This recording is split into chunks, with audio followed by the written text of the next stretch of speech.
Alhamdulillahirabbil alamin. Wassalatu wassalamu ala asyrofil anbiya'i wal mursalin wa ala alihi wa sahbihi ajmain. Kembali kita bersyukur kepada Allah atas segala nikmat, rahmat dan karunia-Nya kepada kita sekalian. Sehingga kita bisa berkumpul kembali di tempat ini melanjutkan kajian kita membahas firman Allah dalam Al-Qur'an. Mudah-mudahan dapat kita pahami dan dapat kita jadikan sumber dalam keseharian kita. Begitu pula salawat kepada junjungan Nabi Allah Muhammad SAW. Semoga ilmu beliau sampai kepada kita sekalian dan insyaallah dia kita juga bermanfaat. Hari ini kita lanjutkan dulu kajian tentang Nabi Syuaib. Kemarin sudah ditunjukkan di mana jalan Allah. Di mana jalan Allah? Yang sampai serabu di mana itu jalan Allah? Jalan Allah itu jalan yang dahulu menjadikan kamu yang dulunya berjumlah sedikit, sekarang berjumlah banyak. Itu jalan Allah. Supaya kalau kita berjihad di jalan Allah, kita tahu di mana jihad yang sebenarnya. Di mana itu? Dulu yang jumlahmu sedikit, sekarang jumlahmu bertambah banyak. Dari dulu aku adalah satu, lalu aku ini menjadi 2, aku menjadi 12, aku menjadi bersuku-suku dan berbangsa-bangsa. Jadi jalan yang dilewati inilah yang dimaksud dengan jalan Allah. Kemudian kita akan kembali ke sana melewati jalan Allah. Jadi untuk kembali ke sana, yang sekarang jumlah kita berbagai suku bangsa, masuk ke alam jiwa menjadi 12, masuk ke alam ruh menjadi 2, ketemu kembaran, akhirnya menjadi satu diri. Semua manusia akan jadi satu diri. Jadi kapan terjadi perselisihan di sini, jangankan naik ke sana, naik ke sini saja setengah mati naik. Kalau ada perselisihan, kalau ada dalam hati kita seseorang yang kita tidak ridho sama dia, wah, susah sekali naik. Makanya dalam Islam diajarkan itu memaafkan, bukan minta maaf, diajarkan memaafkan. Maafkan saudara, mati ridholah dengan apa yang dia lakukan. Ridho dengan apa yang lakukan. Terjadi perselisihan sulit untuk naik. Kemudian tingginya naik. Kalau pada peristiwa turun, kita dikandung oleh ibu dalam 3 kegelapan. Kegelapan pertama di alam ruh, meskipun diliputi cahaya, ini kegelapan ini. Karena apa? Karena sejak di alam ruh ini kita tidak bisa lagi berinteraksi langsung dengan Tuhan, tidak bisa lagi bilang syahidna. Syahidna itu bukan di alamnya ruh, syahidna itu di alamnya rahasia. Rahasia ketemu rahasia. Masuk di alam ruh dihijab oleh cahaya. Hijab pertama itu kegelapan yang pertama. Masuk di alam jiwa kegelapan kedua. Ini dihijab oleh lapisan kaca atau air. Kalau ini dihijab oleh segala sesuatu materi, dihijab oleh materi, terikat oleh ruang dan waktu. Jadi perjalanan sampai aku rahasia, aku di alam ruh, aku di alam jiwa, aku terlahir seperti ini, dikandung oleh ibu dalam 3 kegelapan. Bersama itu pula dibahasakan diturunkan kepadanya 8 ekor binatang yang berpasangan. 8 binatang berpasangan lari ke sini. Ismail ditukar dengan apa? Ditukar dengan domba Ismail. Jadi 8 berpasangan itu 4 pasang. Sepasang domba, sepasang kambing, sepasang onta, sepasang sapi. Ya. Apa itu binatang yang diturunkan ke sini? Alat-alat reproduksi, alat-alat untuk mencipta manusia baru. Ya. 8 binatang yang berpasangan. Banyak binatang yang diturunkan ke sini. Binatang-binatang semua. Ya. Simbol hawa nafsu diturunkan ke tubuh kita ini penuh dengan binatang. pasang itu. Karena 4 pasang inilah yang menjadikan seorang manusia bisa menghasilkan manusia baru, bisa mencipta manusia baru. Ismail ditukar dengan domba, apa itu domba? Ya, yang dibuka kulitnya, ya, bukan kepalanya dipotong, ini kulitnya dibuka. Ismail disembelih. Apa itu sapi? Kandungan. Apa itu onta? Susu. Apa itu kambing? Sperma. Lain ditukar dengan kambing. Oke, ini jalan Allah. Jadi dari atas ke bawah, dari rahasia ke ruh, ke jiwa, ke tubuh itu dikandung oleh ibu. Kembalinya tidak boleh ibu. Kembalinya harus menikah. Harus menikah. Kita akan dikandung oleh istri. Nikahi istrimu. Mulai dari 2. Kenapa mulai dari 2? Karena selama ini kita tidak berlaku adil terhadap anak yatim. Iya, selama ini kita tidak bisa berlaku adil terhadap anak yatim. Sekarang malah, ya. Karena ini anak yatim, aku ada di dalam tubuh kita sekarang.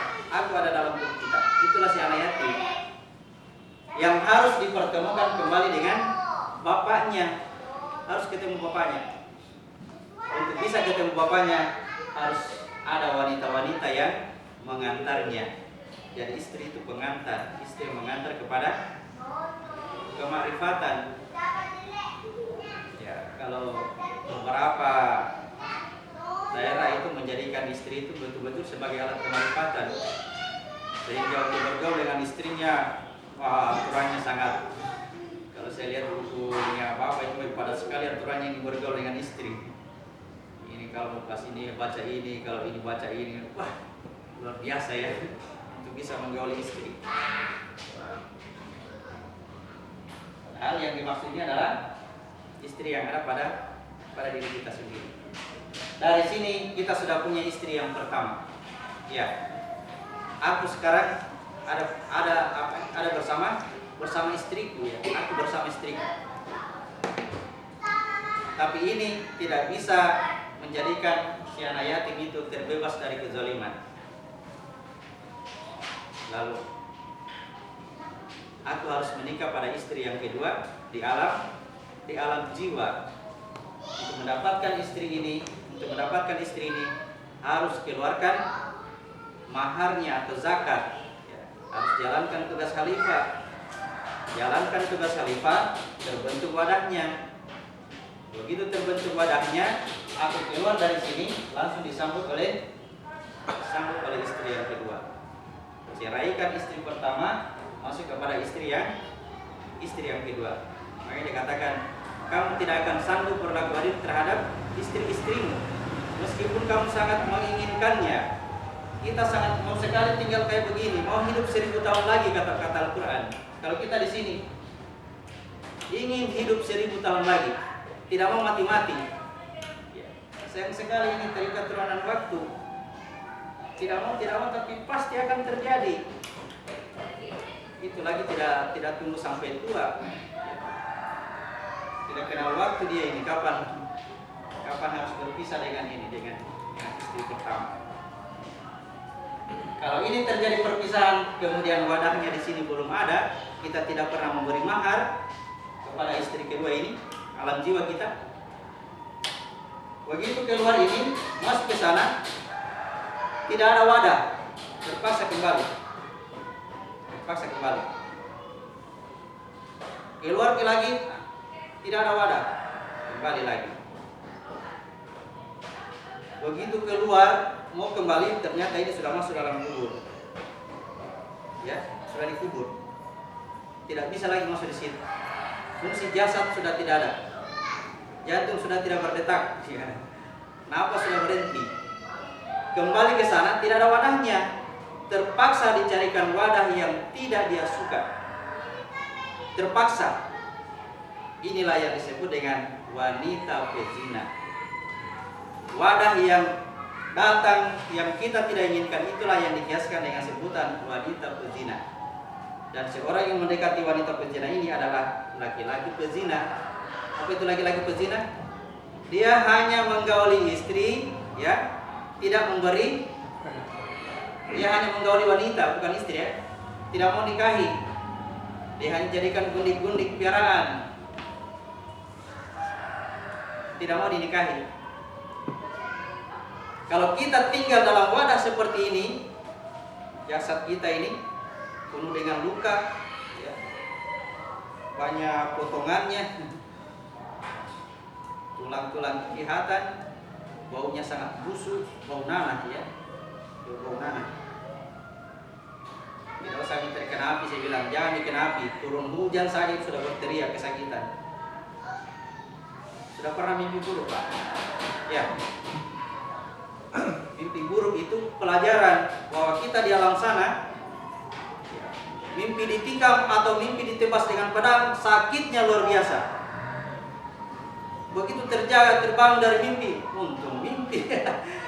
Bagi saya tidak ada yang duka. Mimpi tadi, tapi sakit Pak, itu sakit. Begitu juga kalau dalam kondisi sudah dibangkitkan dalam keadaan, ya, dengan luka-luka, dengan cacat. Jadi keluar dari tubuh masuk ke jiwa, namanya menikah dua. Sudah cukup dua, sudah bisa berlaku adil terhadap anak yatim? Belum bisa, ya, belum.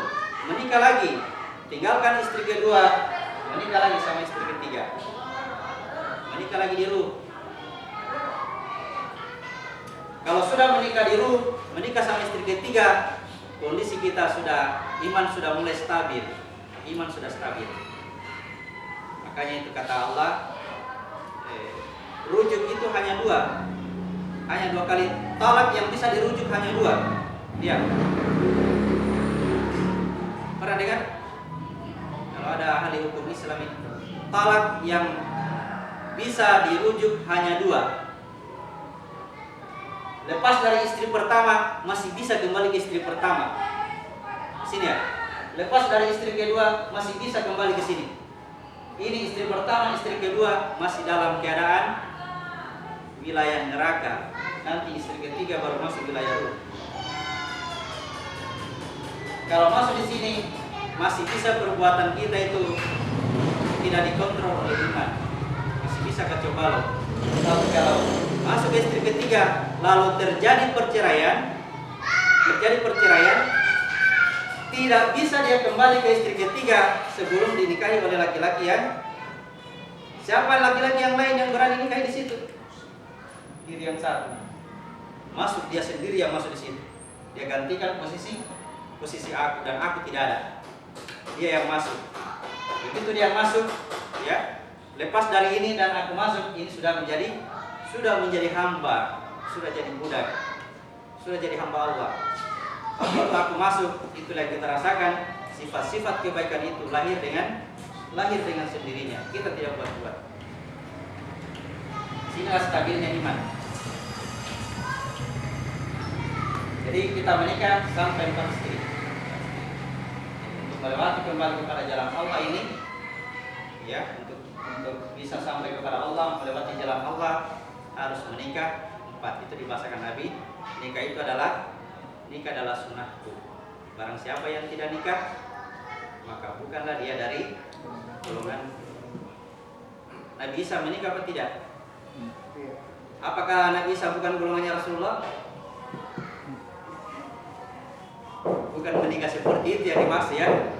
Ini ya. Biar nikah 12 istri, biar sampai 40 istri, kalau tidak terjadi perkinahan begini, tidak nikah dia sebenarnya. Wanita tidak kumpul, tapi nikahnya tidak.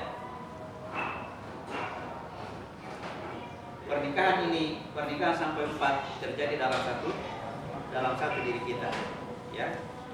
Kita punya istri sekarang, istri yang menjadikan kita zalim dan bodoh, jadikan dulu dia sebagai budak. Tugaskan sebagai alat dalam menjalankan tugas kehalifaan, jadikan tangan selalu memberi, ya. Mulut selalu menyampaikan kata-kata yang baik, memberikan nasihat dan sebagainya sesuai dengan kemampuan masing-masing. Itu yang menjadikan ibadah di sini ada. Menjadikan istri kedua. Kalau sudah ada ini ya aman, sementara aman ya. Kalau ini pas rusak, sudah masa pakainya sudah habis, entah ditabrak mobil, entah tenggelam, entah terbakar, begitu keluar isinya sudah ada wadahnya di sana menunggu. Yang lebih baik daripada ini. Ya. Jadi mati kecelakaan itu bukan karena ditabrak mobil bilang celaka dia matinya, bukan. Atau bukan karena terkena peluru, terkena panah. Kalau Umar itu mati terkena panah dalam kondisi masih mengaji. Apakah dia mati celaka, mati kafir? Tidak. Mati yang celaka itu adalah ketika dia mati dalam keadaan kafir kepada Allah. Itulah bencana yang paling besar. Jadi dia kalau sudah ada wadahnya, apapun yang terjadi di sini dia akan merasa aman. Apapun yang terjadi, mau tabrakan, mau tenggelam, mau pesawat meledak, mau mati, aman-aman saja. Sudah ada wadah di sana. Malah dia rindu kapan saya kembali di sini. Sangat gagah orangnya ini ya, sangat gagah. Kalau ini Pak ya lihat mami di cermin itu banyak kerutan. Apalagi kalau sudah lihat di atas. Tapi kalau ini ya sweet 17 ya. Ini antara 17 sampai 23 tahun bahasanya. Kalau Rasulullah itu 25, jadi 17 sampai 25. Tetap dalam kondisi seperti itu, tidak pernah tua. Nah, inilah pemuda inilah yang bisa masuk surga. Jadi Nabi katakan tidak ada orang tua yang masuk surga, tidak ada. Tidak ada nenek-nenek yang masuk surga. Yang masuk surga itu pemuda-pemuda yang gagah.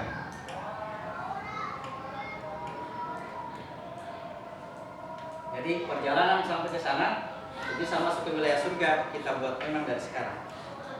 Kita perjalankan diri kita dalam kondisi ini, dalam kondisi ketidakberdayaan ini, perjalankan memang, ditempatkan memang wadah di sana, tempatkan memang tempat di situ. Ya. Karena Allah itu di sana tinggal menyesuaikan. Tinggal sesuaikan dengan apa yang kamu lakukan di sini.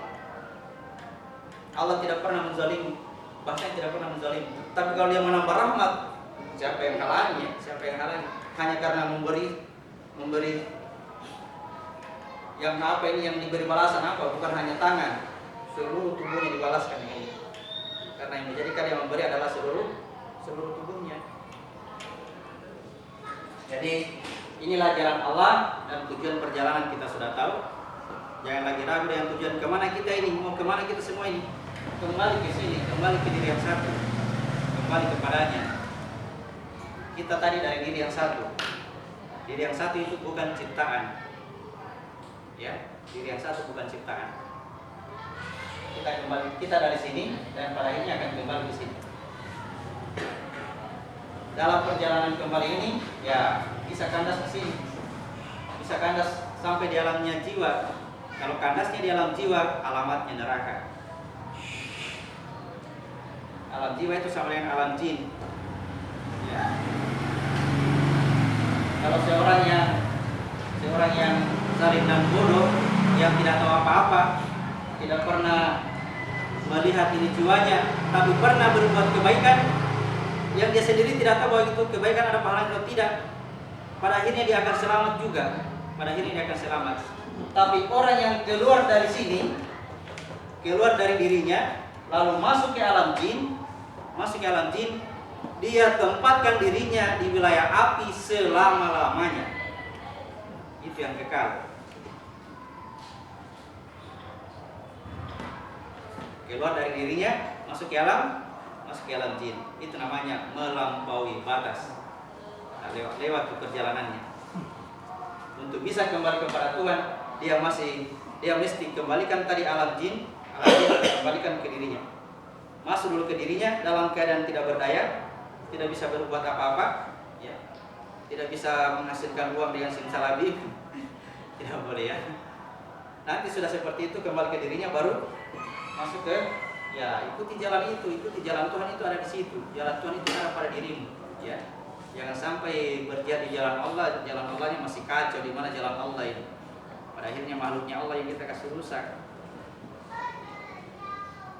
Jalan Allah itu ya perbaiki diri kita itu menempuh jalan Allah supaya aku ini kembali kepada sumbernya itu aku, sumbernya akhlak, sumbernya kesadaran.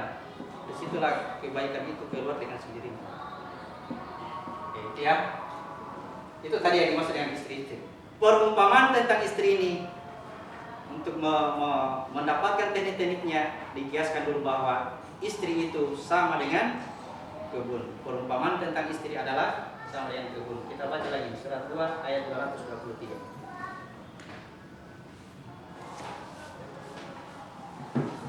Istri-istrimu adalah ladang bagimu, maka datangilah ladangmu itu kapan saja dengan cara yang kamu sukai, dan utamakanlah yang baik untuk dirimu. Bertakwalah kepada Allah dan ketahuilah bahwa kamu kelak akan menemuinya, dan sampaikanlah kabar gembira kepada orang yang beriman. Ya, apa hubungannya cerita tentang istri? Kok ada kata-katanya kelak kamu akan menemui Tuhan? Apa hubungannya? Apa hubungannya dengan istri? Karena istrilah itu yang membuat perjalanan kita itu sampai ke tujuan. Ingat, istri yang membuat perjalanan kita itu sampai kepada tujuan. Jadi, meskipun kita punya istri itu zalim dan bodoh, hati-hati, dialah itu yang membuat sampai kepada tujuan. Ya, jangan dimaki-maki itu istri, jangan direndahkan, jangan diapa-apai ya. Dalam keadaan zalim dan bodoh itu dia, ya, sering berbuat salah dan sebagainya. Tapi ini yang membuat kita sampai ke tujuan. Ya, lihat perumpamaannya tentang kebun. Kita buka, jadi istri digaskan dengan kebun. Kita buka surat 18 mulai dari ayat 32. Surat 18 32. Dan berikanlah Muhammad kepada mereka sebuah perumpamaan. 2 orang laki-laki, yang seorang yang kafir. Kami beri 2 buah kebun anggur, dan kami kelilingi kedua kebun itu dengan pohon-pohon kurma, dan di antara keduanya kebun itu kami buatkan ladang. Ya, perhatikan perumpamaan 2 orang laki-laki yang ya salah satu di antara keduanya memiliki 2 buah kebun.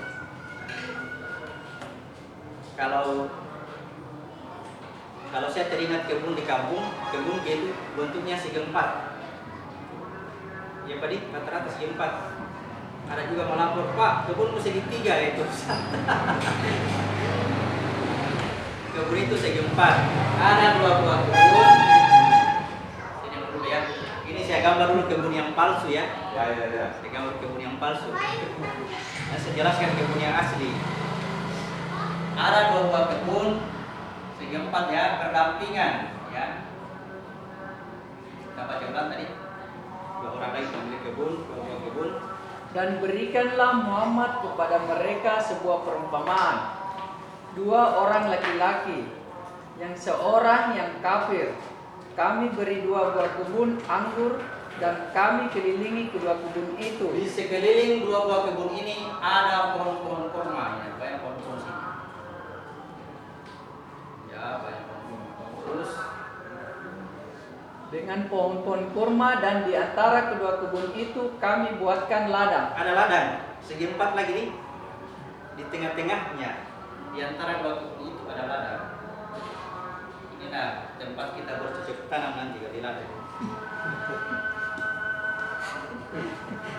Ya, di sini kita mencanggung. Kenapa mesti begini? Kok cerita kebun? Fitrah Allah dalam menciptakan manusia selalu lewat ini. Ya. Ingat Ismail kemarin, Inilah pasangannya Ismail. Tidak bisa dia mencipta sendiri. Dilarang yang keluar dari Ismail itu dilarang dibuang sembarangan. Harus dicarikan wadahnya. Makanya yang masih muda dia katakan nikahkan itu yang masih muda.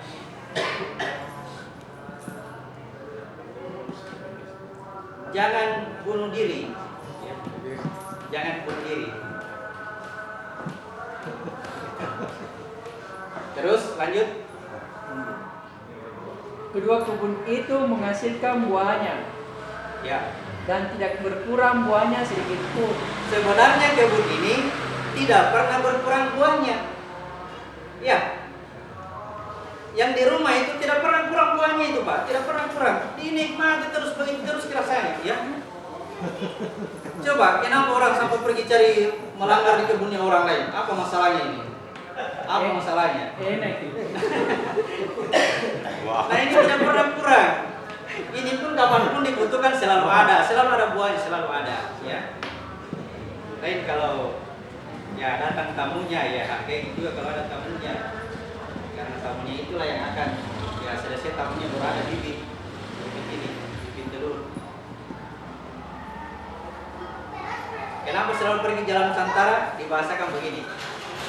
Ya. Pagi makan sayur kangkung. Malamnya sayur kangkung lagi. Besoknya sayur kangkung. Akhirnya sampainya 40 tahun sayur kangkung terus dikasih. Sekali-kali kan bikin gondrong. Karena kalau tidak, dia pergi jalan Nusantara itu cari gondrong.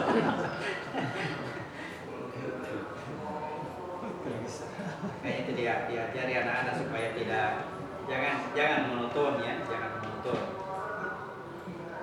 Jangan sayur kangkung terus.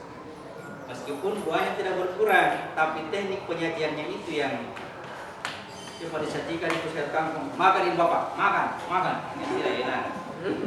Tapi kalau ini Bapak, saya Bapak yang berkasih makan, pasti disitu terus, tidak mau tinggalkan rumah. Kalau keluar dari rumah pasti juga kembali lagi. Karena enak saya di rumah enak. Tapi kalau penyajiannya kasar-kasar, ya ada sayur di tempat lain, di sana dipijit-pijit kalau makan, ya pijit-pijit dulu baru makan. Sayangnya tidak ada istri. Ini ilmu untuk perempuan. Lanjut.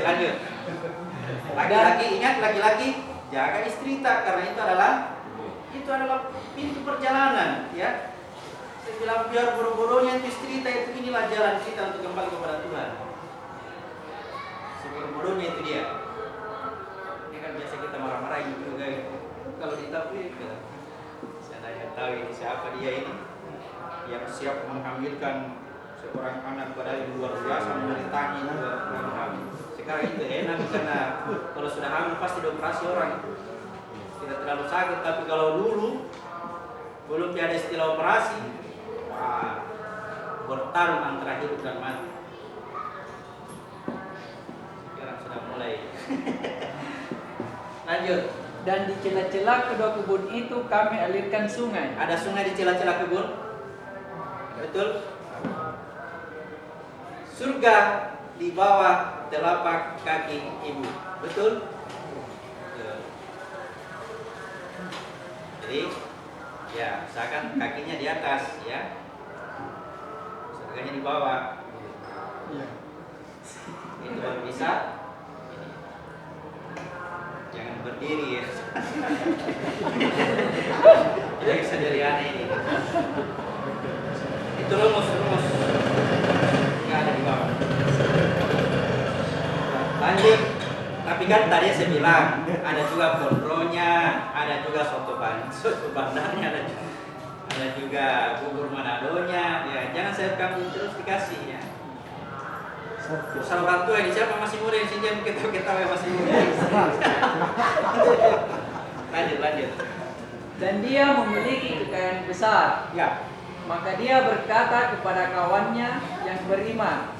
Dia berkata kepada kawannya yang beriman. Berarti tadi yang punya kebun adalah orang kafir. Ingat ini mau dicerita rumusnya nih, mau dicerita rumus. Yang punya kebun tadi orang kafir, dia bicara kepada kawannya orang yang beriman. Saya mau tunjukkan dulu. Yang kafir itu adalah jasad. Yang beriman adalah makanya dikatakan dalam keadaan bercakap-cakap, ya, pada dirinya sendiri. Oke, lanjut. Ketika bercakap-cakap dengan dia, hartaku lebih banyak daripada hartamu. Hartaku lebih banyak daripada hartamu. Ingat kata-kata ini karena mau dilanjut pada cerita Nabi Daud. Orang kafir itu banyak sekali hartanya. Ini yang dimaksud ya. Kenapa ini? Karena terima amanah. Dialah harta, dialah tahta, dialah wanita. Sudah pernah dibahas. Dia adalah harta, dia adalah wanita, dia adalah tahta atau tempat tinggal atau kursi singgasana. Singgasana, ingat itu semua. Karena berlanjut cerita ini pada nabi yang lain. Begitu dicerita singgasana sudah tahu, oh ini dimaksud singgasana, tahta. Wanita, bungkus wanita. Jangan jadikan wanita sebagai pemimpin. Maksudnya hawa nafsu itu tidak maksud. Isinya itu laki-laki. Jadikan itu laki-laki pemimpin. Laki-laki yang pimpin ini wanita. Jadi biar dipilih pemimpin laki-laki, tapi kalau cara ngomongnya juga seperti wanita. Wanita itu ya, dia memimpin dengan dasar hawa nafsu. Biar yang ditunjuk wanita, tapi isi dalamnya dia kasih jalan. Ya, seperti Balqis. Balqis pernah memimpin sebuah negara dan makmur.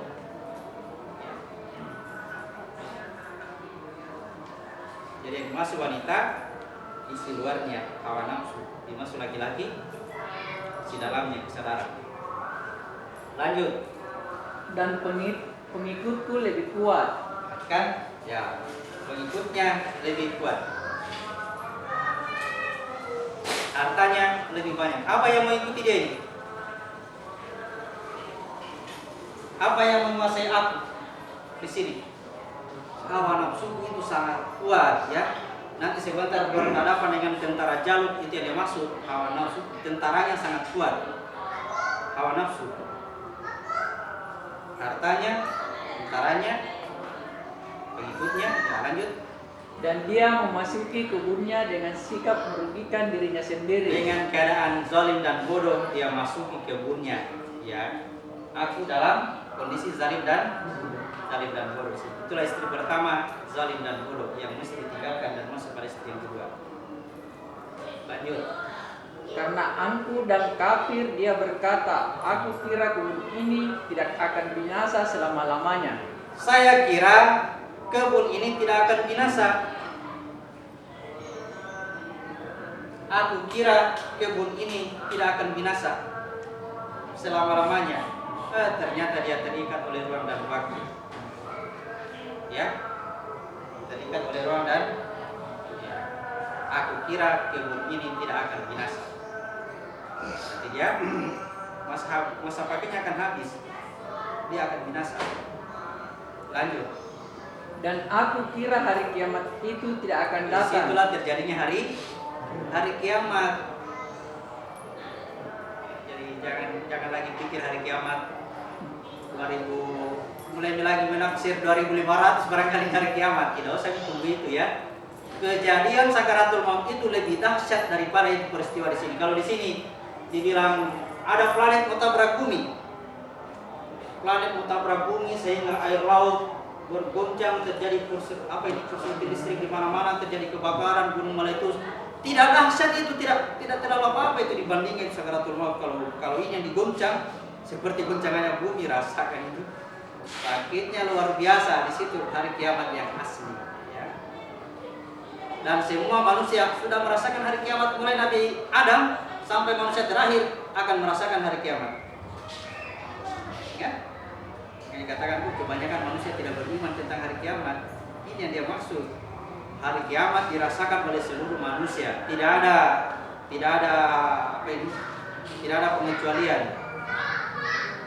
Kecuali orang-orang yang meninggal sebelum kiamat. Meninggalnya itulah, itu kiamatnya itu dia. Kiamat luar biasa, itu yang harus kita jaga. Sudah banyak tanda-tanda kiamat ini ya. Tanda-tanda kiamat yang turun, tanda-tanda pada dirimu itu tidak pelajari. Ya, ada kiamat pada dirimu datang. Allah sudah memberi tanda, tapi kita tidak mau lihat itu tanda, tidak mau pelajari. Akhirnya mati dalam keadaan tiba-tiba, kok saya tidak dikasih tanda? Sudah dikasih tanda, tapi kok tidak memperhatikan. Tanda itu hanya bisa dilihat oleh orang-orang yang bertakwa, sehingga dia mampu berwasiat. Diwajibkanlah kepada orang yang bertakwa supaya dia berwasiat ketika datang tanda-tanda kematian, tanda-tanda kiamat. Sudah pernah dibahas itu, nanti diulang lagi. Kalau ada lagi terus memberitahu. Kita lanjut dulu, lanjut. Dan Kiamat. sekiranya aku dikembalikan kepada Tuhanku, pasti aku akan mendapat tempat kembali yang lebih baik daripada Kalau ini sudah hancur, ya, kalau ini sudah hancur, masuk ke sini, ya, ini akan lebih baik. Ini kebun yang lebih baik daripada ini, ya, ini lebih baik. Dengan catatan, gunakan ini sebaik-baiknya, jalankan tugas khalifahmu. Kita di Bazari dan Bodoh di sini untuk apa ini? Supaya kita jadi khalifah, supaya kita bisa memberi manfaat kepada, ya, kalau mampu seluruh alam semesta beri manfaat. Kalau tidak, ya mulai dari yang terkecil, dari diri kita sendiri, baru keluarga, baru warga sekampung, baru satu kecamatan, ya satu negara kalau bisa jadi presiden, ya. Kalau bisa jadi pemimpin dunia, satu dunia. Sesuai kemampuan, tidak dibebani, sesuai kemampuan. Lanjut. kawannya yang beriman berkata kepadanya sambil bercakap dengannya, Kawan yang beriman. Lanjut. apakah engkau ingkar kepada Tuhan yang menciptakan engkau dari tanah? Kawan yang beriman bicara, kamu ingkar sama Tuhan menciptakan kamu dari tanah? Ya, ini yang dari tanah, ya. Kalau ini dicipta dari apa ini? Dari diri yang satu, keluar aku rahasianya, aku di antara ruh, aku di alam jiwa, aku masuk ke dalam tubuh yang tercipta dari tanah. Ya, ini yang tercipta dari tanah dan dia akan kembali ke tanah. Tadi ini ingat, ini orang kafir, ya. Itu tadi orang kafir, ingat, ini orang kafir, ini orang beriman. Ya. Katakanlah hai orang-orang yang beriman. Berarti disuruh siapa itu? Disuruh ini. Qul ya ayyuhal kafirun. Katakanlah hai orang-orang kafir.